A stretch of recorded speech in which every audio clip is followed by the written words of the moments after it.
ನಾನು ಅನೇಕ ಶರಣರ ವಚನಗಳನ್ನು ಓದಿದಾಗ ನನಗನ್ನಿಸ್ತದು ಏನು ಆ ಇಷ್ಟಲಿಂಗ ಅವರ ಅಂಕಿತ ನಾಮಗಳು ಇಷ್ಟಲಿಂಗನೇ ಹೊರತಾಗಿ ಆ ಸ್ಥಾವರ ದೇವರದ ಅಂಕಿತ ನಾಮಗಳು ಅಲ್ಲ. ಯಾರು ಲಿಂಗವನ್ನ ಅರಿತು ಆಚರಿಸಿ ಅದನ್ನ ಧಾರಣೆ ಮಾಡಿಕೊಂಡು ಅದರ ಮೂಲಕ ನಡೀತಾರೋ ಅವರೇ ಲಿಂಗಾಯತರು. ಲಿಂಗಾಯತರ ಒಂದು ಜಾತಿ ಅಲ್ಲ, ಲಿಂಗಾಯತ ಅನ್ನೋದು ಒಂದು ತತ್ವ, ಲಿಂಗಾಯತ ಅನ್ನೋದು ಒಂದು ಧರ್ಮ. ಇವು ವೈದಿಕದ ಒಂದು ತತ್ವದ ಡೀಲಿ ಅಂದ್ರೆ ಅವ್ರು ನಮಗೆ ಭ್ರಮೆಗಳನ್ನ ಬಹಳ ನಮಗೆ ಇಲ್ಲೇ ಅಳವಡಿಸ್ತಾರೆ, ಭಯವನ್ನ ಅಳವಡಿಸ್ತಾರೆ, ಭಯವನ್ನೇ ಇಟ್ಟಾರೆ. ಏನು ನಿಮ್ಗೆ ಅದನ್ನು ಮಾಡಿದ್ರೆ ಹಿಂಗೆ ಆಕತಿ, ಇದನ್ನ ಮಾಡಿದ್ರೆ ಕಾಣಿಕೆ ಕೊಡ್ಲಿಕ್ಕಂದ್ರೆ ಹಿಂಗೆ ಆಕತಿ, ನೀವು ಇಷ್ಟ ವಾರಗಳು ನಡ್ಕೊಳಿಕ್ಕೆ ನಿಮ್ಗೆ ಮನೆ ಕಾಡ್ತಾವೆ, ದೇವ್ರು ಕಾಡ್ತಾವೆ, ಅವು ಕಾಡ್ತಾವೆ ಅಂತ ತಿಳ್ಕೊಂಡು ಬರೀ ಲಿಂಬೆಹಣ್ಣಿನಿಂದ ಹೆದರಿಸ್ತಾರೆ, ನಮ್ಮನ್ನು ಕರೆ ದಾರದಿಂದನೇ ಹೆದರಿಸ್ತಾರೆ, ಒಂದು ತೆಂಗಿನಕಾಯಿಲಿಂದನೇ ಹೆದರಿಸ್ತಾರೆ. ಹೀಗೆ ಬರೀ ನಮಗೆ ಭಯ ಹೊಯ್ಗಿಸ್ತಾರೆ ಹೊರತಾಗಿ ನಮ್ಮಲ್ಲಿ ಅರಿವು ಮೂಡಿಸೋದಿಲ್ಲ. ನಿನ್ನಲ್ಲಿ ಅರಿವು ಆಚಾರ ಮೂಡಿದಾಗ ನೀನೇ ಲಿಂಗ ಸ್ವರೂಪಿ ಹಾಕಿದಿ, ನೀನೇ ಲಿಂಗ ಸ್ವರೂಪಿ ಅದಿದಿ ಅಂತಲೂ ಹೇಳ್ತೈತಿ ಲಿಂಗ ತತ್ವ. ನೀನೇ ಲಿಂಗ, ಆದ್ರೆ ನಿನ್ನ ಅಜ್ಞಾನಕ್ಕೆ, ನಿನ್ನ ಮರುವಿಗೆ ನಾನ ಲಿಂಗ ಆಗಿದ್ರೆ ಮತ್ತೆ ನನ್ನ ಕೈಗೆ ಇಷ್ಟಲಿಂಗ ಯಾಕ್ರಿ ಪ್ರಕಾಶ್ ಅವ್ರೆ?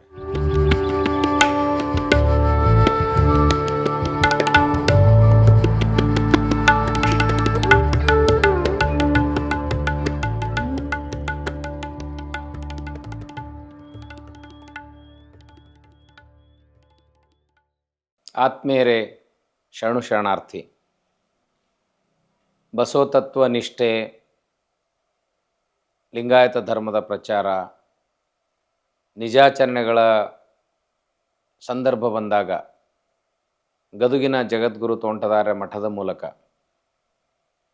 ಲಿಂಗಾಯತ್ ಪ್ರಗತಿಶೀಲ ಸಂಘ, ಬಸವ ಕೇಂದ್ರ, ಹೀಗೆ ಬಸವಪರ ಸಂಘಟನೆಗಳ ಮೂಲಕ ನಿರಂತರ ತಮ್ಮನ್ನು ತೊಡಗಿಸಿಕೊಂಡಿರುವ ಕಾಯಕ ಜೀವಿ ಪ್ರಕಾಶ್ ಅಸುಂಡಿಯವರು ನಮ್ಮೊಂದಿಗಿದ್ದಾರೆ. ಅವರನ್ನು ನಾನು ವಚನವಾಹಿನಿ ಪರವಾಗಿ ಹಾರ್ದಿಕವಾಗಿ ಸ್ವಾಗತಿಸ್ತೇನೆ. ಶರಣಾರ್ಥಿ. ನೀವು ಸುಮಾರು 40 ವರ್ಷಗಳಿಂದ ತೋಂಟದಾರ್ಯ ಮಠದ ಎಲ್ಲ ಬಸವಪರ ಚಟುವಟಿಕೆಗಳಲ್ಲಿ, ಇತ್ತೀಚೆಗೆ ನಿಜಾಚರಣೆಗಳಲ್ಲಿ ನಿಮ್ಮನ್ನು ನೀವು ತೊಡಗಿಸಿಕೊಂಡಿದ್ದೀರಿ. ನಿಮಗೆ ಈ ಧರ್ಮದ ನಿಜಾಚರಣೆಗಳು ಪ್ರಭಾವ ಹೇಗೆ ಸಾಧ್ಯ ಆಯಿತು? ಎಂಥ ಸಂದರ್ಭದಲ್ಲಿ ನಿಮಗೆ ಇದರಲ್ಲಿ ವಿಶ್ವಾಸ ಉಂಟಾಯಿತು? ಓಂ ಶ್ರೀ ಗುರು ಬಸವಲಿಂಗಾಯ ನಮಃ. ನಾ ಮೊದಲು ಹೇಳ್ಬೇಕಂತಂದರೆ, ನಾನು 6ನೇತ್ತ ಇದ್ದಾಗ ನಮ್ಮ ಮನೆತನದಲ್ಲಿ ಕೂಡ ಈ ಒಂದು ಸಂಸ್ಕೃತಿ ಇರಲಿಲ್ಲ. ಆದರೆ ನಮ್ಮ ಗೆಳೆಯ ಒಬ್ಬ ನನ್ನ ಮಠಕ್ಕೆ ಶಿವಾನುಭವಕ್ಕೆ ಕರ್ಕೊಂಡು ಹೋದ ವಚನಗಳನ್ನ ಹೇಳಲಿಕ್ಕೆ. ಆವಾಗ ಬಡತನದ ನಮ್ಮಲ್ಲಿ ಸ್ಥಿತಿ ಇರುವಾಗ ಅಲ್ಲೇ ಪೆನ್ನು ಕೊಡೋದು, ಶಿಸು ಕೊಡ್ತಿದ್ರು. ಅದೊಂದು ಆಸೆ ನಮ್ಗೆ, ಹಂಗಾರೆ ವಚನ ಹೇಳಿದ್ರು ಕೊಡ್ತಾರ ಅಂತಕ್ಕಂಥ ನಿಟ್ಟಿನಲ್ಲಿ ಅಲ್ಲಿ ಹೋಗಿ ವಚನ ಹೇಳ್ತಿದ್ವಿ. ಅದ ರೂಢಿನ ನಮಗೆ ಬಂತು. ಮುಂದೆ ಮತ್ತು ನಾವು ಅನೇಕ ಸಂದರ್ಭದಲ್ಲಿ ತೋಂಟದಾರ್ಯ ಮಠದ ಶಿವಾನುಭವ ಆಗಲಿ, ನಂತರ ನಾವು ಡಿಗ್ರಿಯಲ್ಲಿ ಕನ್ನಡ ಸಾಹಿತ್ಯನ ತಗೊಂಡಿದ್ದಕ್ಕೆ ಅಲ್ಲೇ ಪ್ರಾರಂಭದಿಂದ ಪಂಪಲಿಂದ ಹಿಡಿದು ಇತ್ತೀಚಿನ 20ನೇ ಶತಮಾನದವರೆಗೂ ನಮ್ಗೆ ಅಖಂಡ ಮೇಜರ್ ಕನ್ನಡ ಮಾಡಿರೋದ್ರಿಂದ ಕನ್ನಡ ಸಾಹಿತ್ಯದಲ್ಲಿ ಶರಣ ಸಾಹಿತ್ಯ ಭಾಳ ನಮ್ಮ ಮನಸ್ಸಿಗೆ ಹಿಡಿಸ್ತು ಅಂತಂದ್ರೆ ನಮ್ಮ BS ಗೊರೂರ್ ಅವ್ರು ನಾವು ನೆನೆಸ್ಲೇಬೇಕು. ಅಷ್ಟೊಂದು ಅವರು ಈ ಶರಣ ಸಾಹಿತ್ಯನ ಮೈದುಂಬಿ ಹೇಳ್ತಾ ಇದ್ರು. ಮತ್ತು ಅದಕ್ಕೊಂದು ಪೂರಕವಾಗಿ ತೋಂಟದಾರ್ಯ ಮಠದಲ್ಲಿ ಇರ್ತಕ್ಕಂಥ ತೋಂಟದ ಸಿದ್ಧಲಿಂಗ ಮಹಾಸ್ವಾಮಿ, ಅಲ್ಲಿ ಕೂಡ ನಮ್ಮ ಒಬ್ಬ ಗೆಳೆಯ ಅಂದರೆ ನಮ್ಮ ಸಹೋದ್ಯೋಗಿ ಶಿವಾನಂದ ಹೊಂಬಾಳ ಅಂತಕ್ಕಂಥವ್ರು ಅಲ್ಲೇ ಅಜ್ಜವ್ರದ್ದು ಪಾದಯಾತ್ರೆ ಮಾಡ್ತಾಯಿದ್ರು. ಗದಗದಿಂದ ಡಂಬಳ ಪ್ರತಿ ಅಮಾವಾಸ್ಯೆಗೆ. ಆವಾಗ ನಮ್ಮ ನೆರೆಗಲ್ ಸರು ಮೊದಲಿಗಿಂದ ಅವರು ನಮ್ಮ ಶಿಕ್ಷಕರಾಗಿರೋದ್ರಿಂದ ಅವರು ಸ್ವಲ್ಪ ಪರಿಚಯ. ಹೀಗಾಗಿ ಅವರು ಸಂತಿ ನಾವು ನಡ್ಕೊಂಡು ಹೋಗ್ತಿದ್ವು ಅಮಾವಾಸ್ಯೆಗೊಮ್ಮೆ. ಅದನ್ನು ಕೂಡ ಇಲ್ಲೇ ಕನ್ನಡ ಸಾಹಿತ್ಯದಲ್ಲಿ ಶರಣ ಸಾಹಿತ್ಯ ಓದುವಂಥದ್ದು, ಹರಿಹರ ಅವರ ಭಕ್ತಿ, ಬಸವಣ್ಣನ ಬಗ್ಗೆ ಇಟ್ಟಂಥ ಭಕ್ತಿ, ಇಲ್ಲಿ ನಾವು ಕೂಡ ಹೋಗಬೇಕಾದ್ರೆ ಮಠದಿಂದನೇ ತೋಂಟದಾರ್ಯ ಮಠದಿಂದ ಡಂಬಳದವರೆಗೆ ಸಾಂಬಸವ, ಸಿದ್ಧಲಿಂಗ ಅಂತಕ್ಕಂಥದ್ದು, ಅಲ್ಲಿ ಹರಿಹರ ಬಸವಣ್ಣನವ್ರ ಬಗ್ಗೆ ಭಕ್ತಿಯಿಂದ ಅವ್ರನ್ನ ನೆನೆಯುವಂಥದ್ದು, ಇದು ಭಾಳ ನಮಗೆ ಮನಸ್ಸಿಗೆ ಆನಂದ ನೀಡುತ್ತಿತ್ತು. ಹೀಗಾಗಿ ಆ ಜಗದ್ಗುರುಗಳನ್ನ ನೋಡುವಂಥದ್ದು ಮತ್ತು ಶಿವಾನುಭವ ಕೇಳುವಂಥದ್ದು, ಇದು ಶರಣ ಸಂಸ್ಕೃತಿಗೆ ಪೂರಕವಾಯಿತು. ನಂತರ ಈ ಒಂದು ಲಿಂಗಾಯತ ಧರ್ಮದ ನಿಜಾಚರಣೆಗಳು ಅಥವಾ ಬಸವ ತತ್ವದ ಅನೇಕ ಉಪನ್ಯಾಸಗಳನ್ನು ಕೂಡ ನಾವು ಅಲ್ಲಿ ಶಿವಾನುಭವದ ಮೂಲಕ ಕೇಳ್ತಿದ್ವಿ. ಆಗಿನ ತೋಂಟದ ಲಿಂಗಕ್ಕೆ ಸಿದ್ಧಲಿಂಗ ಸ್ವಾಮಿಗಳು ತಾವೆಲ್ಲೆಲ್ಲೇ ಆ ಶರಣ ಸಾಹಿತ್ಯದ ಬಗ್ಗೆ, ಸಂಗೀತದ ಬಗ್ಗೆ, ಮಕ್ಕಳ ಸಾಹಿತ್ಯದ ಬಗ್ಗೆ ಆಗಲಿ, ಅವಳಕ್ಕೆ ವಿಜ್ಞಾನವಾಗಿ ಎಲ್ಲ ಉಪನ್ಯಾಸಗಳನ್ನು ಇಡಿಸ್ತಿದ್ರು. ಅದರಲ್ಲಿ ಶರಣ ಸಾಹಿತ್ಯ ಬಂದ್ಬಿಟ್ಲೆ ನಮ್ಗೆ ಭಾಳ ಖುಷಿಯಾಗುವಂಥ ವಿಷಯ. ಆ ನಿಟ್ಟಿನಲ್ಲಿ ನಂತರ ನಮಗೆ ಮುಂದೆ ಇದು ಪಕ್ಕಾ ನಮಗೆ ತತ್ವಕ್ಕೆ ಬಂದಿದ್ದು ಅಂದರೆ ಬಸವದಳ. ಅಂದರೆ ಬಸವದಳದಲ್ಲಿ ನಾವು ಹೋಗುವಂಥದ್ದು ಅಂತಂದರೆ ಅಲ್ಲಿ ಪೇಪರ್ನಲ್ಲಿ ಕೂಡ ಒಂದು ಅಡ್ವರ್ಟೈಸ್ಮೆಂಟ್ ಕೊಡೋರು, ಯಾರು ನಮ್ಮ ಗೊರವರ್ ಸರು ಉಪನ್ಯಾಸ ಐತಿ ಅಂದ್ಬಿಟ್ಟೆ ನಮ್ಗೆ ಅದು ಖುಷಿ. ಯಾಕಂದ್ರೆ ಅವ್ರದ್ದು ನಾವು ಅಲ್ಲಿ ಕೇಳಿದ್ವಲ್ಲ, ಇಲ್ಲಿನೂ ಕೇಳ್ಬೇಕಂತ ಆಸೆ. ಆ ನಿಟ್ಟಿನಾಗ ಬಸವದಳಕ್ಕೆ ಹೋದಾಗ ಅಲ್ಲಿ ಶಂಕರಲಿಂಗ ದೇವಸ್ಥಾನ ಗದಗಿನಲ್ಲಿರ್ತಕ್ಕಂಥ ಶಂಕರಲಿಂಗ ದೇವಸ್ಥಾನ 1993ರಲ್ಲಿ ಪೂಜ್ಯ ಲಿಂಗಾನಂದ ಮಹಾಸ್ವಾಮೀಜಿಗಳು 1 ತಿಂಗಳ ಪರ್ಯಂತರ ಮುನ್ಸಿಪಲ್ ಹೈಸ್ಕೂಲ್ನಲ್ಲಿ ಪ್ರವಚನ ಮಾಡಿದರು 93ರಾಗ. ಅದಕ್ಕಿಂತ ಪೂರ್ವದಲ್ಲಿ ಮಾತಾಜಿಯವರು 1981 ಸಾಲಿನಲ್ಲಿ ನಾ ಡಿಗ್ರಿಗೆ ಓದು ಕಾಲಕ್ಕೂ ಅವರು ಕೂಡ 1 ತಿಂಗಳ ಪ್ರವಚನ ಮಾಡಿದರು. ಅವಾಗ ನಮಗೆ ಆಸಕ್ತಿ ಇರೋದ್ರಿಂದ ಮಾತಾಜಿಯವರು ಅನೇಕ ಈ ಇವನೇನು ಪ್ರವಚನವನ್ನು ಕೇಳಿದ್ದೀವಿ. ನಂತರ ಅವರಲ್ಲಿ ಪುಸ್ತಕದ ಒಂದು ಭಂಡಾರವನ್ನು ಅಲ್ಲಿ ಮಾರಾಟಕ್ಕಿಟ್ಟಾಗ ಅವು ಪುಸ್ತಕಗಳು ಕೂಡ ನಾವು ತೊಗೊಂಡಿದ್ವಿ. ಯಾಕಂದ್ರೆ ಆಗಲೇ ಶರಣ ಸಾಹಿತ್ಯ ನಮ್ಗೆ ಆ ಮನಸ್ಸಿಗೆ ಹಿಡಿಸಿತ್ತು. ಯಾಕಂದರೆ ಡಿಗ್ರಿಯಲ್ಲಿ ಓದೋ ಮುಂದೆ 93ರಾಗೂ ಲಿಂಗಾನಂದ ಸ್ವಾಮಿಗಳು ಅವರ ಪ್ರವಚನ ಕೇಳುವಂಥದ್ದು ಇದನ್ನು ಕೂಡ ನಮ್ಗೆ ಆಸಕ್ತಿ ಇತ್ತು. ನಂತರ ಅವರು 93ರಾಗ ಬಸವದಳದಲ್ಲಿ ಏನು ಈ ಸ್ಥಾಪನೆ ಮಾಡಿದರು. ಆ ಬಸವದಳಕ್ಕೆ ಮುಂದೆ ನಾವು 95ರಾಗ ನಾವು ಅಲ್ಲಿ ಹೋದಾಗ ಅಲ್ಲಿ ಅನೇಕ ಹಿರಿಯರು ನಮ್ಮ ಗೊರವರ್ ಸರ್ ಉಪನ್ಯಾಸದ್ದು ಆಯಿತು. ನಂತರ ಹೆರ್ಕಲ್ ಸರ್ ಆಗಲಿ, ನರೇಗಲ್ ಸರ್ ಆಗಲಿ, ಜಿ ಬಿ ಹಳ್ಯಾಳ್ ಸರ್ ಆಗಲಿ, ಇವರೆಲ್ಲ ಆಗಿನ ಹಿರಿಯರು, ನಮ್ಮ ವಿ ಕೆ ಕರಿಗೌಡರು, ಅವಾಗ ಶಂಕರಪ್ಪ ತಡಸೋದಂಥವ್ರು ಹಿರಿಯರು ಎಲ್ಲರೂ ಕೂಡ ಚರ್ಚೆ ಮಾಡ್ತಾಯಿದ್ರು. ಅವರು ಈ ಬಸವ ತತ್ವ ಅಂದ್ರೆ ಹಿಂಗೆ ಏಕದೇವೋಪಾಸನೆ ಅಂದರೆ ಏನು, ಇದನ್ನೆಲ್ಲ ಲಿಂಗಾನಂದ ಸ್ವಾಮಿಗಳು ತಮ್ಮ ಪ್ರವಚನಲ್ಲಿ ಹೇಳ್ತಿದ್ರು. ನಂತರ ಪ್ರತಿ ಭಾನುವಾರಕ್ಕೊಮ್ಮೆ ಅವರು ಚರ್ಚೆಗೆ ಹೇಗೆ ತಾವು ಸಂದರ್ಶನ ತೊಗೊಂತೀರಿ ಹಂಗೆ ಮಂದಿ ಕೂಡಿಸಿ ಚರ್ಚೆ ಮಾಡಿ ದೇವರಂದ್ರೆ ಯಾರು, ದೇವರ ಸ್ವರೂಪ ಎಂಥದ್ದು, ಹೇಗೆ ದೇವರ್ತದೆ ಅಂದ್ರೆ ಆ ಚರ್ಚೆಯಲ್ಲಿ ನಾವು ಕೂಡ ಹೋಗಿ ಭಾಗವಹಿಸ್ತಿದ್ವಿ. ಭಾನುವಾರಕ್ಕೊಮ್ಮೆ ಅವ್ರೆಲ್ಲರಿಗೂ ಅನುಕೂಲ ಕೊಡ್ತಿದ್ರು. ನಂತರ ಮುಂದೆ ಬಸವದಳದಲ್ಲಿ ಇವರೆಲ್ಲ ಅದನ್ನು ಚರ್ಚೆ ಮಾಡೋದು ನೋಡಿ ಮತ್ತು ನಮಗದಷ್ಟು ಗಟ್ಟಿ. ಯಾಕಂದರೆ ಅಲ್ಲಿ ನಾವು ಓದಿದಂಥ ವಚನ ಸಾಹಿತ್ಯ ಡಿಗ್ರಿಯಲ್ಲಿ ಇಲ್ಲಿ ಬಂದಂಥ ಮತ್ತದು ಮತ್ತಿಷ್ಟು ಅದಕ್ಕೂ ಮೆರುಗು ಕೊಡ್ತು. ಹಂಗಾರ ಅಲ್ಲಿ ಓದಿದ್ದು ಬರೀ ಏನು ಜ್ಞಾನ ಆದರೆ ಇಲ್ಲಿ ಕ್ರಿಯೆ ರೂಪದಲ್ಲಿ ಹಿಂಗೆ ನಾವು ಬದುಕಬೇಕು ಅಂತಕ್ಕಂಥ ವಿಚಾರವನ್ನು ಇಲ್ಲಿ ಚರ್ಚೆ ಮಾಡೋ ಮೂಲಕ ಅದು ಗಟ್ಟಿಗೊಳಿಸ್ಲಿಕ್ಕೆ ಕಾರಣ ಆಗ್ತದೆ. ಹೀಗಾಗಿ ಆಚರಣೆಗಳಂದ್ರೆ ಏನು ಎಂತು ಅಂತಕ್ಕಂಥದ್ದು. ನಂತರ ತೋಂಟದ ಸಿದ್ಧಲಿಂಗ ಮಹಾಸ್ವಾಮೀಜಿಯವರು 98ನೇ ಸಾಲಿನಲ್ಲಿ ಇಲ್ಲಿ IR ಮಠಪತಿ ಅಂತಕ್ಕಂಥ ಒಬ್ಬ ಗುರುಗಳು ಇಲ್ಲೊಂದು ತರಬೇತಿ ಶಿಬಿರವನ್ನೇ ಇಟ್ಟಿದ್ರು. ಹಾರುಗೇರಿ IR ಮಠಪತಿ ಗುರುಗಳು ಆ ತರಬೇತಿಯಲ್ಲೂ ಕೂಡ ನಾವು ಭಾಗವಹಿಸಿದ್ವಿ. ಹೀಗಾಗಿ ಮತ್ತಿಟ್ಟು ಅದಕ್ಕೆ ಒಂದು ಗಟ್ಟಿಗೊಳ್ಳಿಕ್ಕೆ ಒಂದು ಕಾರಣ. ಇಲ್ಲಿ ಬಸವದಳದಲ್ಲಿ ಚರ್ಚೆ ಮತ್ತು ಹಿಂಗೆ ಬದುಕಬೇಕು ಅಂತ ಅವರೆಲ್ಲ ಜೀವನ ಒಂದು ನೋಡಿದಾಗ ನಾವು ಕೂಡ ಅದು ಆನಂದ ಕೊಡ್ತೈತಿ ಅಂತಕ್ಕಂಥ ಉದ್ದೇಶದಿಂದ. ಯಾಕಂದ್ರೆ ನಮಗದು ಸ್ವತಃ ಅದು ಅನುಭವ ಆಗಿತ್ತು. ಈಗ ನೀವು ಉದಾಹರಣೆಗೆ ನಿಮಗೆ ಬಾಲ್ಯದಲ್ಲಿ ಅದರ ಅನುಭವ ಇರಲಿಲ್ಲ ಅಂತ ಹೇಳಿದ್ರಿ. ಹೌದು. ನೀವು ಒಂದು ಕಡೆ ವಿಚಾರಗಳನ್ನು ತಿಳ್ಕೊಂಡ್ರಿ ಕಾಲೇಜ್ನಲ್ಲಿ ಮತ್ತು ಬಸವದಳದ ಮೂಲಕ. ಲಿಂಗ ದೀಕ್ಷೆಯನ್ನು ಯಾವಾಗ ತಗೊಂಡ್ರಿ, ಅದರ ಪ್ರಭಾವ ಏನಾಯ್ತು? ಇದು ಮುಂದೆ ನಾವು ಡಿಗ್ರಿಯಲ್ಲಿ ಇರೋ ಕಾಲಕ್ಕಿನ ಈಗೇನು ನಾನು ಪಾದಯಾತ್ರೆ ಗದಗದಿಂದ ಡಂಬಳಕ್ಕೆ ಮಧ್ಯರಾತ್ರಿ ಅಮಾವಾಸ್ಯೆಗೊಮ್ಮೆ ಇಲ್ಲಿ 12 ಗಂಟೆ ಸುಮಾರು ಅವ್ರು ಬಿಡ್ತಿದ್ರು ಅಜ್ಜವರು. ಹೋಗೋ ಕಾಲಕ್ಕನ ಅಲ್ಲೆಲ್ಲ ಭಜನೆ ಮಾಡ್ಕೊತ ಹೋಗಿ ಅಲ್ಲಿ ಮುಂದೆ ಹೋದ ತಕ್ಷಣ ಎಲ್ಲರೂ ಒಂದು 10 ನಿಮಿಷ ರೆಸ್ಟ್ ತಗೊಂಡು ಸ್ನಾನ ಮಾಡ್ತಿದ್ರು. ಬಾವಿ ನೀರು ಹಾಕೊಂಡು ಸ್ನಾನ ಮಾಡಿ ಆನಂತರ ಎಲ್ಲರೂ ಲಿಂಗ ಪೂಜೆ ಮಾಡ್ಕೊತಿದ್ರು. ಲಿಂಗ ಪೂಜೆ ಇದ್ದವ್ರು ಲಿಂಗ ಪೂಜೆ ಇಲ್ದವರು ಆ ಸಿದ್ಧಲಿಂಗೇಶ್ವರ ಫೋಟೋದ ಮುಂದೆ ಕುಂತ್ಕೊಂಡು ವಿಭೂತಿ ಹಚ್ಚಿಕೊಂಡು ಆ ಕಡೆ ಹೊರಗೆ ಬರ್ತಿದ್ವು. ಮತ್ತು ಪ್ರಸಾದ ಹಾಕಿತ್ತು. ಆಮೇಲೆ ಕರ್ಣ ಪ್ರಸಾದವನ್ನು ಅಜ್ಜಾರು ಕೊಡ್ತಿದ್ರು. ತೋಂಟದ ಸಿದ್ಧಲಿಂಗ ಮಹಾಸ್ವಾಮೀಜಿಯವರು ಅವರು ಕೊಡ್ತಿದ್ರು. ಅವಾಗ ನಮಗೆ ಅನಿಸ್ತಿತ್ತು ನಾವು ಯಾಕೆ ಲಿಂಗ ತಗೋಬಾರ್ದು, ಮತ್ತು ಈಗ ಇಲ್ಲೇ ಓದ್ತೀವಿ ನಾವು. ಅದು ಲಿಂಗ ಅಂತಂದರೆ ಅದು ಒಂದು ನಮ್ಮ ಬಸವಣ್ಣವ್ರು ಕೊಟ್ಟಂಥ ಕುರುಹು, ಅದು ನಮ್ಮ ಆತ್ಮದ ಕುರು ಅಂತಕ್ಕಂಥ ವಿಚಾರವಾಗಿ ನಾನು ತಗೋಬೇಕು ಅಂತಕ್ಕಂಥ ನನಗೆ ಅದು ಅನಿಸ್ತು. ಅದನ್ನು ನಮ್ಮ ಹಿರಿಯರಾದಂಥ ನೆರೆಗಲ್ ಸರ್ ಕಡೆ ಅವ್ರ ಕಡೆ ನಾ ಚರ್ಚೆ ಮಾಡಿದಾಗ ಯಾಕಾಗಲ್ಲಪ್ಪ, ಅದು ಎಲ್ಲರಿಗೂ ತೊಗೊಳಕ್ಕೆ ಬರ್ತೈತಿ, ನಾ ಅಜ್ಜಾರ್ ಗುಟ್ಟನು ಮಾತಾಡ್ತೀನಿ ಅಂತ ಅವ್ರು ಮಾತಾಡಿದಾಗ ಸುಮಾರು 1984 ಒಂದು ಡಿಗ್ರಿ ಮುಗಿದಿತ್ತು. ಮುಂದಿದ್ದನ್ನು ನಾವು 84ರಾಗ ಬಸವ ಜಯಂತಿ ದಿವಸ, ಅದು ಪ್ರತಿ ವರ್ಷ ಬಸವ ಜಯಂತಿಗೆ ತೋಂಟದಾರ್ಯ ಮಠದಲ್ಲಿ ಲಿಂಗದೀಕ್ಷೆ ಕಾರ್ಯಕ್ರಮವನ್ನು ಇಟ್ಕೊಂಡಿರ್ತಾರೆ. ಅದು ನಮ್ಮ ಸುದೈವನು ಮಗ ಚನ್ನಬಸವ ಪಟ್ಟದ್ದೇವರು, ಬಾಲ್ಕಿಯ ಮಗ ಚನ್ನಬಸವ ಪಟ್ಟದ್ದೇವರು ಅವತ್ತಿನ ಆ ಲಿಂಗದೀಕ್ಷೆ ಕೊಡಲಿಕ್ಕೆ ಹತ್ತಿದ್ರು. ಅದು ನನಗೆ ಇವ್ರು ಅನ್ನೋದು ಗೊತ್ತಿರಲಿಲ್ಲ. ಆದ್ರೆ ನಾನು ಪಡಿಬೇಕು ಅನ್ನೋದು ಒಂದೇ ವಿಚಾರ ಇತ್ತು.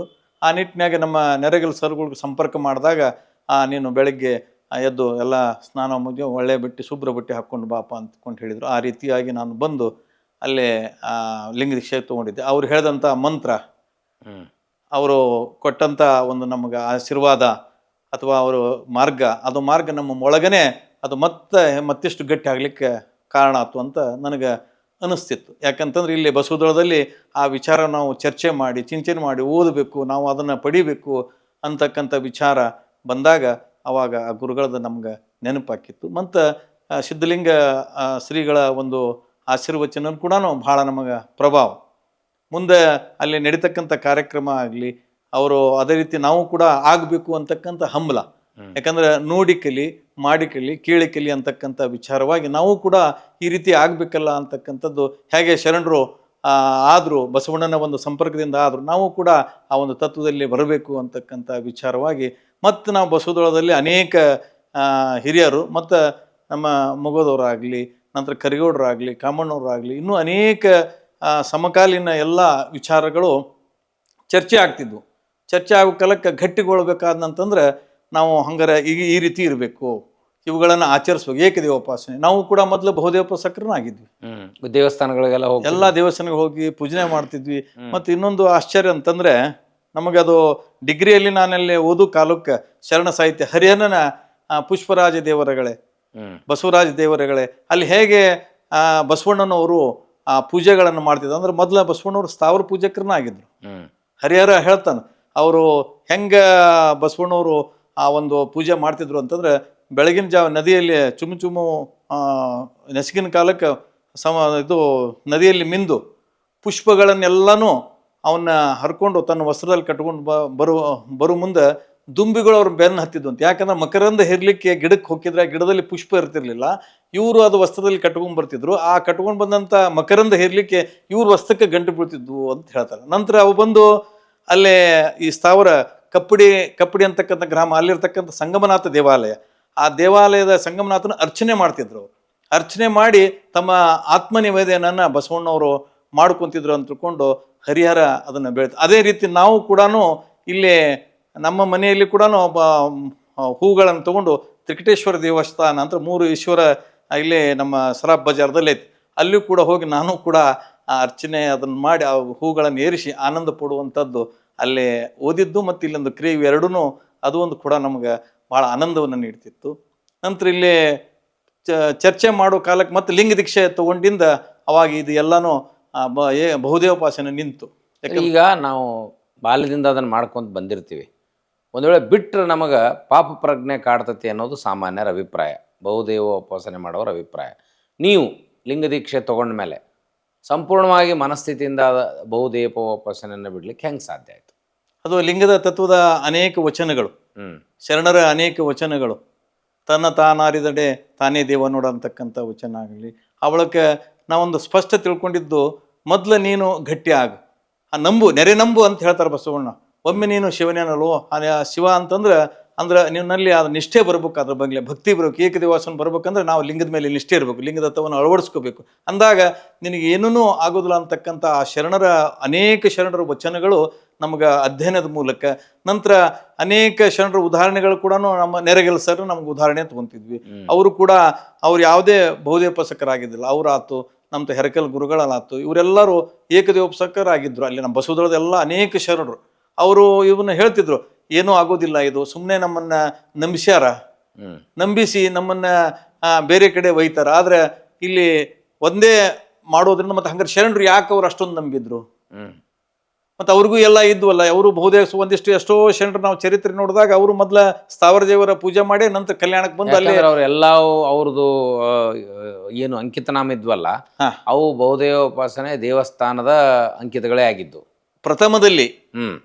ಅವ್ರು ಆಗಿದ್ರು ಕೂಡ ಅದನ್ನೇ ಮುಂದೆ ಅವರು ತಾವು ಇಷ್ಟಲಿಂಗಕ್ಕೆ ಅದನ್ನ ಅಂಕಿತನಾಮಗಳನ್ನು ಅಳವಡಿಸ್ಕೊಂಡ್ರು. ತಮ್ಮ ಆತ್ಮಚೈತನ್ಯದ ಕುರು ಹಾಗೆ ಬಸವಣ್ಣವ್ರು ಇಷ್ಟಲಿಂಗವನ್ನು ಕೊಟ್ಟಾಗ ಆ ಇಷ್ಟಲಿಂಗದ ಒಂದು ಪ್ರತೀಕನ ಅಂಕಿತನಾಮವನ್ನಾಗಿ ಮಾಡ್ಕೊಂಡ್ರು. ಆದ್ರೆ ಬಹುದೇವೋಪಾಸನದ ಅದು ಹೋಯ್ತವ್ರಿಗೆ ಏಕದೇವೋಪಾಸನೆಯಲ್ಲಿ ನಿಷ್ಠೆ ಬಂತು. ನನ್ನಲ್ಲಿರ್ತಕ್ಕಂಥ ಆ ಚೈತನ್ಯದ ಬೇರೆ ಎಲ್ಲ ಲಿಂಗ, ಆ ಚೈತನ್ಯದ ಕುರು ಹಾಗೆ ಬಸವಣ್ಣವ್ರು ಇಷ್ಟಲಿಂಗವನ್ನು ಕೊಟ್ಟರು. ಆ ಇಷ್ಟಲಿಂಗವೇ ತಮ್ಮ ವಚನಾಂಕಿತ ಅಂತ ತಿಳ್ಕೊಂಡು ನಾನು ಅನೇಕ ಶರಣರ ವಚನಗಳನ್ನು ಓದಿದಾಗ ನನಗನ್ನಿಸ್ತದು ಏನು ಆ ಇಷ್ಟಲಿಂಗ ಅವರ ಅಂಕಿತನಾಮಗಳು ಇಷ್ಟಲಿಂಗನೇ ಹೊರತಾಗಿ ಆ ಸ್ಥಾವರ ದೇವರದ ಅಂಕಿತನಾಮಗಳು ಅಲ್ಲ. ಅಂದ್ರೆ ಅದನ್ನ ಅವರು ತಮಗೆ ಇಷ್ಟವಾದದ್ದನ್ನ ಇಡ್ಲಿಕ್ಕೆ ಅವ್ರದ್ದು ಒಂದು ಅಸ್ತಿತ್ವ ಇರಬೇಕಾಗಿತ್ತು, ಇಟ್ಕೊಂಡ್ರು. ಕೂಡಲ ಸಂಗಮ ಅಂದ್ರೆ ಬಸವಣ್ಣ, ಗುಹೇಶ್ವರ ಅಂದ್ರೆ ಅಲ್ಲಮ್ಮ ಪ್ರಭು. ಗುಹೇಶ್ವರ ಅಂದ್ರೆ ಅದು ಸ್ಥಾವರದ ಎಲ್ಲಿ ಯಾವೊಂದು ದೇವರು ಇಲ್ಲ ಪ್ರಶ್ನೆ ಇಲ್ಲ, ಬಟ್ ಅವ್ರದ್ದೊಂದು ನಮ್ಗೆ ಐಡೆಂಟಿಟಿ ಬೇಕು. ಐಡೆಂಟಿಟಿ ಪ್ರಕಾಶ್ ಸುಂಡಿಯವ್ರು ಅಂತಂದ್ರೆ ಒಂದು ಐಡೆಂಟಿಟಿ. ಹಾಗೆ ಒಂದು ವಚನದಲ್ಲಿ ನಾವು ಅಂಕಿತ ಇದ್ರೆ ಅವರು ಲಿಂಗಾಂಗ ಸಾಮರಸ್ಯ ಲಿಂಗತತ್ವದಲ್ಲಿ ನಂಬಿಕೆ ಇಟ್ಕೊಂಡ್ರು ಕೂಡ ಅದು ತಮ್ಮ ಅಸ್ತಿತ್ವ ಸಲುವಾಗಿ ಬಸವಣ್ಣವರು ಹಾಗೆ ಉಳಿಸ್ಕೊಂಡ್ರು. ನೀವು ಅದನ್ನು ಆಚರಣೆ ವಿಷಯ ಬಂದಾಗ ನಮಗೆಲ್ಲ ತತ್ವ ಗೊತ್ತಿದೆ, ಹೇಳ್ತೀವಿ, ಭಾಷಣ ಮಾಡ್ತೀವಿ, ಆದ್ರೆ ಆಚರಣೆ ವಿಷಯ ಬಂದಾಗ ನಮ್ಗೆ ಅದು ಸಾಧ್ಯ ಆಗಲ್ಲ. ಯಾಕೆ ಸಾಧ್ಯ ಆಗಲ್ಲ? ಈಗ ಸಾಮಾನ್ಯರ ವಿಷಯ ಹೇಳ್ತಾ ಇದ್ದೀನಿ, ಓದ್ಕೊಂಡವ್ರದ್ದು ಬಿಟ್ಟುಬಿಟ್ರೆ ಯಾಕೆ ಹಂಗೆ ಮನಸ್ಸಿನಲ್ಲಿ ಇವತ್ತಿಗೂ ಕೂಡ ಈ 21ನೇ ಶತಮಾನದ ವೈಜ್ಞಾನಿಕ ಯುಗದಲ್ಲಿ ಕೂಡ ಈಗ ನೀವು ಇತ್ತೀಚೆಗೆ ಕೇಳ್ತಾ ಇದ್ರಿ ಮತ್ತು ಬಹುದೇವೋಪಾಸನೆ ವೈಭವೀಕರಣ ನಡೆದೈತಿ. ಏನು ಕಾರಣ? ಹಂಗಂದ್ರೆ ನಾವು ಲಿಂಗತತ್ವ ಹೇಳಕ್ಕೆ ವಿಫಲರಾಗಿವೋ ಹೆಂಗೋ? ವಿಫಲರಾಗಿಲ್ಲ, ಆದರೆ ಹೇಳುವಂಥ ಒಂದು ಕಾಲಕ್ಕೆ ಅವರು ತಿಳ್ಕೊಳ್ಳುವಂಥ ವಿದ್ಯಾರ್ಥಿಗೆ ಶಿಕ್ಷಕ ಅನೇಕ ಪಾಠಗಳನ್ನು ಮಾಡ್ತಾರೆ. ಅದರಲ್ಲಿ ಕೆಲವೇ ವ್ಯಕ್ತಿಗಳು ಉತ್ತಮ ಮಾರ್ಕ್ಸ್ ತಗೊಂತವೆ. ಯಾಕಂದ್ರೆ ಅವ್ನು ನಿಷ್ಠೆಯಿಂದ ಅಧ್ಯಯನ ಮಾಡೋ ಮೂಲಕ ಇದರಲ್ಲಿ ಭಯ ಅನ್ನೋದು ಹೋಗಿಸ್ಬೇಕು. ಈಗೇನು ಲಿಂಗತತ್ವ ಹೇಳೋ ಮುಂದೆ ಇದರಲ್ಲಿ ಭಯ ಅಂತಕ್ಕದ್ದನ್ನು, ಈ ಜಗತ್ತಿನ ಒಂದೇ ಲಿಂಗ ಅಂತಂದ್ರೆ ಆ ವಿಶ್ವಾತ್ಮ ಕುರು ಅಂತಂದಾಗ ಎಲ್ಲವೂ ಇದರಲ್ಲೇ ಅಡಿಗೆವು ಅಂತಕ್ಕಂಥ ವಿಚಾರ ನಾವು ಗಟ್ಟಿಗೊಂತು ಅಂತಂದ್ರೆ ಮತ್ತು ಹೊರಗೆ ಪೂಜೆ ಮಾಡೋ ಅವಶ್ಯಕತೆನೇ ಇಲ್ಲ. ಅವುಗಳ ಎಲ್ಲೇ ಅದಾವ ಅಂತಕ್ಕಂಥ ಭಾವ ನಮ್ಮಲ್ಲಿ ಬಂತು ಅಂತಂದ್ರೆ ಇದರಲ್ಲಿ ಏನೂ ಆಗೋದಿಲ್ಲ ಅಂತಕ್ಕಂಥದ್ದು ಒಂದು ಸತ್ಯ ಗೊತ್ತಾಕತ್ತೆ ನಮ್ಗೆ. ಅಕಸ್ಮಾತ್ ಈ ನಮ್ಮದೇ ಇರ್ತಕ್ಕಂಥ ವ್ಯಕ್ತಿಗಳು ಅದರಲ್ಪ ಇವತ್ತು ಇದನ್ನು ನಾವು ಸಮಕಾಲೀನರಲ್ಲಿ ಚರ್ಚೆ ಮಾಡ್ತಿದ್ವಿ. ನಮ್ಮ ಮಗದವರಾಗಿರ್ಬೋದು, ಕಟ್ಟಿಮನಿ ಆಗಿರ್ಬೋದು, ಇನ್ನೂ ಅನೇಕ ವಿಚಾರದಲ್ಲಿ ನಾವು ಚರ್ಚೆ ಮಾಡ್ತಿದ್ವಿ. ಮತ್ತು ಇನ್ನೂ ನಾವು ಇಷ್ಟೆಲ್ಲ ಅವರು ಓದ್ಕೊಂಡು ಶ್ರೀಮಂತರು ಅದಾರ, ಎಲ್ಲರೂ ಅದಾರ, ಯಾರು ದೇವರ ನಂಬದೇ ಇರ್ತಕ್ಕಂಥವ್ರು, ಅವರು ಕೂಡ ಬದುಕ್ಯಾರಲ್ಲ. ಮತ್ತು ನಾವು ಈಗ ಒಂದು ಧರ್ಮದ ತತ್ವದ ಅಡಿಯಲ್ಲಿ ಕೂಡ ನಾವು ಇವೆಷ್ಟೆಲ್ಲ ಆಚರಣೆ ಮಾಡಿನೂ ನಾವು ಬದುಕ್ತೀವಿ. ಎಲ್ಲರೂ ಒಂದು ದಿವಸ ಹೋಗೋದ ಅಂದಮೇಲೆ ಇದರಲ್ಲಿ ಈಗೇನೋ ನಮ್ಮ ನಂಬಿಕೆನೇ ತಪ್ಪಾಗ್ತತೆ ಏನೋ, ದೇವ್ರು ಹಂಗೆ ಮಾಡ್ತಾನ, ದೇವ್ರು ಹೆಂಗೆ ಮಾಡ್ತಾ, ಅದನ್ನ ಬಿಟ್ರೆ ಹಂಗೆ ಆಕತಿ, ಇದನ್ನ ಬಿಟ್ರೆ ಹಿಂಗೆ ಆಗ್ತದೆ, ಇದು ಭಯ ನಮ್ಮಲ್ಲಿ ಹೊಗಿಸಿಬಿಟ್ಟಾರ. ಆ ಭಯವನ್ನ ಕಳೆಯುವುದೇ ಶರಣರ ವಚನಗಳು. ಹಂಗಾರೆ ಶರಣರ ವಚನಗಳು ಮತ್ತು ಅವನ ಭಯ ಕಳ್ಕೊಂಡು ಅನುಭವದ ಮೂಲಕ ತಾವು ವಚನಗಳ ರಚನೆ ಮಾಡಿದ್ರು. ಮತ್ತು ಅದು ಸತ್ಯ ಆಯ್ತು ಅಂದ ಬಳಿಕ ನಾವು ಅದನ್ನ ಆಚರಣೆ ಮಾಡ್ಬೇಕಲ್ಲ. ನಾ ಆಚರಣೆ ಮಾಡ್ಕೊಂತ ಬಂದಾಗ ನಮ್ಗೆ ಅದು ಗೊತ್ತಾಯ್ತು, ಹೋ ಹಂಗಾರೆ ಶರಣರು ಹೇಳೋದು ಸತ್ಯ ಐತಿ, ಇತರೆ ಅವ್ರು ಹೇಳೋದು ಅದು ಸುಳ್ಳೈತಿ ಅಂತಕ್ಕಂಥದ್ದು ನಮಗೆ ವಚನ ಅಧ್ಯಯನ ಮೂಲಕ ಗೊತ್ತಾಯ್ತು, ಮತ್ತು ಚರ್ಚೆಯ ಮೂಲಕನೂ ಗೊತ್ತಾಯ್ತು. ಅನೇಕರಿಗೆ ಸಹಿತ ನಾವು ಹೇಳಿದಾಗ ಅವರು ಒಪ್ಪಿಕೊಂಡ್ರು, ಹೌದಲ್ಲ ಇದು ಎಲ್ಲರನ್ನೂ ಒಂದು ಪ್ರೀತಿಸುವಂಥದ್ದು, ಗೌರವಿಸುವಂಥದ್ದು ಐತಿ. ಆದರೆ ಲಿಂಗಾಯತರಿಗೆ ಇವತ್ತು ಯಾಕದು ಇದನ್ನ ಪಠಿಸವಲ್ದು ಅಂತಂದ್ರೆ ಅವರಲ್ಲಿ ಆ ನಿಷ್ಠೆ ಬರುವಲ್ದು. ಲಿಂಗದ ಮೇಲೆ ನಿಷ್ಠೆ, ನಾನು ಲಿಂಗವನ್ನು ಧಾರಣೆ ಮಾಡಿಕೊಂಡು ಇದರ ಲಿಂಗವನ್ನು ಬಿಟ್ಟು ಅನ್ಯವನ್ನು ಅರಿಯದಿಪ್ಪುದೇ ಲಿಂಗಾಚಾರ ಅಂತ ತಿಳ್ಕೊಂಡು ಶರಣರು ಹೇಳ್ತಾರೆ. ಹಂಗಾರೆ ಇದರಲ್ಲಿ ಒಂದು ನಂಬಬೇಕು ಅಂತ ಹೇಳ್ತಾರೆ ಶರಣರು. ನೀನು ಒಂದಲ್ಲಿ ಯಾವುದೇ ಒಂದು ನೀ ನಂಬಿದಿ ಅಂತಂತಂದ್ರೆ ಅದು ನಿಮಗೆ ಅದು ಫಲ ಕೊಡುವಂಥದ್ದು. ನೀನೇ ಅದರ ಅರಿವನ್ನು ಮೂಡಿಸ್ಕೊಂಡು ನೀನೇ ಅದನ್ನ ಆಚಾರವಾಗಿ ಅಳವಡಿಸ್ಕೊಂಡು ಅದರ ಅನುಭವ ಆನಂದವನ್ನು ನಿನ್ನ ಪಡಿತಿದಿ ಅಂತ ಹೇಳ್ತಾರೆ. ನಿಜಾರ್ಥದಲ್ಲಿ ಲಿಂಗಾಯತರು ಅಂದ್ರೆ ಯಾರು? ನಿಜಾರ್ಥದಲ್ಲಿ ಲಿಂಗಾಯತರು ಅಂತ ಒಂದು ಪದ ಬಳಸಿದ್ರಿ, ಇಲ್ಲಿ ಯಾವ ಲಿಂಗಾಯತರು? ನಿಜಾರ್ಥದ ಲಿಂಗಾಯತರು ಯಾರು? ಯಾರು ಲಿಂಗವನ್ನ ಅರಿತು ಆಚರಿಸಿ ಅದನ್ನ ಧಾರಣೆ ಮಾಡಿಕೊಂಡು ಅದರ ಮೂಲಕ ನಡೀತಾರೋ ಅವರೇ ಲಿಂಗಾಯತರು. ಲಿಂಗಾಯತರ ಒಂದು ಜಾತಿ ಅಲ್ಲ, ಲಿಂಗಾಯತ ಅನ್ನೋದು ಒಂದು ತತ್ವ, ಲಿಂಗಾಯತ ಅನ್ನೋದು ಒಂದು ಧರ್ಮ. ಆ ಧರ್ಮದ ತತ್ವದ ಅಡಿಯಲ್ಲಿ ಯಾರು ನಿಷ್ಠೆಯಿಂದ ಅಂಗದ ಮೇಲೆ ಲಿಂಗವನ್ನು ಕಟ್ಟಿಕೊಂಡು ಆ ಲಿಂಗ ತತ್ವದಲ್ಲೇ ನಡೀತಾರೋ ಅವರು ಲಿಂಗಾಯತರು. ಲಿಂಗಾಯತ ಎಲ್ಲ ಜನಾಂಗದಕ್ಕೂ ಇದು ಲಿಂಗ ಕಟ್ಕೊಳ್ಲಿಕ್ಕೆ ಬರ್ತದೆ. ಅಪ್ಪ ಬಸವಣ್ಣನ ಲಿಂಗವನ್ನು ಕಂಡುಹಿಡಿದು ಎಲ್ಲರಿಗೂ ಕೊಟ್ಟ. ಆಗಿನ ಕಾಲಕ್ಕೆ ಎಷ್ಟು ಎಲ್ಲ ಕೆಳವರ್ಗದಿಂದ ಮೇಲ್ವರ್ಗದಂತ ಬಂದಂಥ ಎಲ್ಲ ಸಾಮಾನ್ಯರಿಗೂ ಕೂಡ ಲಿಂಗ ಕೊಟ್ಟು ಆ ಸಾಮಾನ್ಯ ಜನರು ಶರಣರನ್ನಾಗಿ ಮಾಡಿದಂಥ ಕೀರ್ತಿ ಬಸವಣ್ಣನವ್ರು ಸಲ್ತತಿ. 770 ಅಮರಗಣಗಳನ್ನು ಮಾಡಿದಂಥ ಬಸವಣ್ಣ, ಲಕ್ಷದ ಮೇಲೆ 96 ಶರಣರಿಗೆ ಗುರು ಲಿಂಗ ಜಂಗಮ ಪಾದೋದಕ ಪ್ರಸಾದ ವಿಭೂತಿ ರೂಪದಲ್ಲಿ ಅವನ ದೇವರ ಒಂದು ಸ್ವರೂಪದಲ್ಲಿ ಕಂಡಂಥ ಶರಣರು. ಅವ್ರನ್ನ ನೋಡಿ ಅವ್ರಿಗೂಟ ಕಂಡುಂಡು ಅನುಭವ ಅವರದು. ಬಸವಣ್ಣ ಅವರು ಹಿಂಗ ಇದ್ರಲ್ಲ ಅಂತಹ ಒಂದು ಸತ್ಯ ಘಟ್ಟವಾದಂಥದ್ದು ನಿಲುವು ಕೊಟ್ಟಂಥವ್ರು ಅಂತಂದ್ರೆ ಬಸವಣ್ಣನವರು. ಈಗ ವೈದಿಕ ಆಚರಣೆಗಳಿದ್ದು ವೈದಿಕ ಆಚರಣೆಗಳನ್ನು ಬಿಟ್ಟು ಅವೈದಿಕ ಆಚರಣೆಗಳ ವಿಧಾನಕ್ಕೆ ಏನು ವ್ಯತ್ಯಾಸ ಇದೆ? ನಾವು ಒಂದನ್ನು ಬಿಡಿಸ್ತೀವಿ, ಈಗ ವೈದಿಕತೆಯನ್ನು ಬಿಡಿಸ್ತೀವಿ, ಮದುವೆ, ಹುಟ್ಟು, ಸಾವು ಎಲ್ಲವಕ್ಕೂ. ಅದು ಹೇಗೆ ರೂಪಾಂತರಗೊಂಡಿತು? ಈ ವೈದಿಕದ ಒಂದು ತತ್ವದ ಅಡಿಯಲ್ಲಿ ಅಂದ್ರೆ ಅವ್ರು ನಮಗೆ ಭ್ರಮೆಗಳನ್ನು ಬಹಳ ನಮಗೆ ಇಲ್ಲೇ ಅಳವಡಿಸ್ತಾರೆ, ಭಯವನ್ನ ಅಳವಡಿಸ್ತಾರೆ, ಭಯವನ್ನೇ ಇಟ್ಟಾರ. ಏನು ನಿಮ್ಗೆ ಅದನ್ನು ಮಾಡಿದರೆ ಹಿಂಗೆ ಆಕತಿ, ಇದನ್ನು ಮಾಡಿದ್ರೆ ಕಾಣಿಕೆ ಕೊಡ್ಲಿಕ್ಕಂದ್ರೆ ಹಿಂಗೆ ಆಕತಿ, ನೀವು ಇಷ್ಟ ವಾರಗಳು ನಡ್ಕೊಳಿಕ್ಕೆ ನಿಮ್ಗೆ ಮನೆ ಕಾಡ್ತಾವೆ, ದೇವ್ರು ಕಾಡ್ತಾವೆ, ಅವು ಕಾಡ್ತಾವೆ ಅಂತ ತಿಳ್ಕೊಂಡು ಬರೀ ಲಿಂಬೆಹಣ್ಣಿನಿಂದ ಹೆದರಿಸ್ತಾರೆ, ನಮ್ಮನ್ನು ಕರೆ ದಾರದಿಂದನೇ ಹೆದರಿಸ್ತಾರೆ, ಒಂದು ತೆಂಗಿನಕಾಯಿಲಿಂದನೇ ಹೆದರಿಸ್ತಾರೆ. ಹೀಗೆ ಬರೀ ನಮಗೆ ಭಯ ಹೊಯ್ಗಿಸ್ತಾರೆ ಹೊರತಾಗಿ ನಮ್ಮಲ್ಲಿ ಅರಿವು ಮೂಡಿಸೋದಿಲ್ಲ.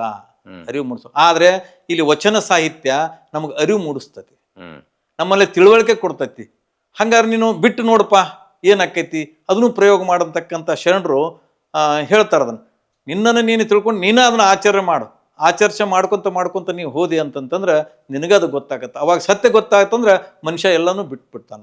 ಅವ್ರ ಭಯ ಹೋಗಿಸ್ತಾರ, ಹೌದು. ಶರಣರು ಭಯ ಹೋಗ್ಲಿಕ್ಕೆ ಲಿಂಗಾಂಗ ಸಾಮರ್ಥ್ಯದ ಲಿಂಗತತ್ವ ಅರ್ಥ ಮಾಡ್ಕೋಬೇಕು, ವಚನಗಳನ್ನ ಅರ್ಥ ಮಾಡ್ಕೋಬೇಕು. ವಚನಗಳ ಅಧ್ಯಯನದ ಮೂಲಕ ಲಿಂಗಾಂಗ ಸಾಮರಸ್ಯವನ್ನು ನಾವು ಅಳವಡಿಸ್ಕೋಬೇಕು.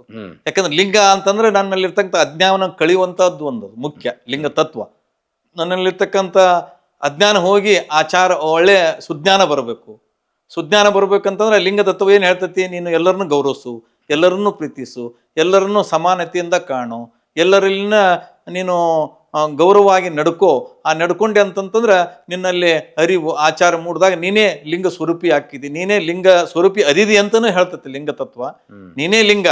ಆದ್ರೆ ನಿನ್ನ ಅಜ್ಞಾನಕ್ಕೆ, ನಿನ್ನ ಮರುವಿಗೆ ನಾನಾ ಲಿಂಗ ಆಗಿದ್ರೆ ಮತ್ತೆ ನನ್ನ ಕೈಯಾಗ ಇಷ್ಟಲಿಂಗ ಯಾಕ್ರಿ ಪ್ರಕಾಶ್ ಅವ್ರೆ? ಇದನ್ನ ಶರಣರು ಇದು ಕುರುಹು ಬೇಕು, ಕುರು ಹಿಡಿದು ಅರುಗೆಡಬೇಕು ಅಂತ ಹೇಳ್ತಾರೆ. ಕುರು ಇಲ್ದನೆ ಅದನ್ನ ಸಾಧಿಸ್ಲಿಕ್ಕೆ ಆಗೋದಿಲ್ಲ. ಇದು ಲಿಂಗ, ಅದು ನಮ್ಮ ಆತ್ಮ ಚೈತನ್ಯದ ಕುರು. ಆ ಕುರುವಿನ ಮೂಲಕ ನೀನು ಅರಿವುಗಳು, ಅದು ನಿನಗೆ ಬರೀ ಒಂದು ವಸ್ತು ಅಂತಕ್ಕಂಥ ಭಾವನೆ ಬರ್ತದೆ. ನೀನೇ ಲಿಂಗ ಆಗಬೇಕು, ನೀನು ಸರ್ವಾಂಗ ಲಿಂಗಿ ಅಂತ ತಿಳ್ಕೊಂಡು ಹೇಳ್ತಾರೆ ಅನೇಕ ಶರಣರು. ನೀನೇ ಲಿಂಗ, ನಿನ್ನ ಸರ್ವಾಂಗ ಲಿಂಗ. ಆದ್ರೆ ಕುರುಹು ಅದನ್ನ ಬಿಡೋಂಗಿಲ್ಲ ಅಂತ ಹೇಳ್ತಾರೆ. ಲಿಂಗ ಧಾರಣೆ ಬೇಕು ಅದು.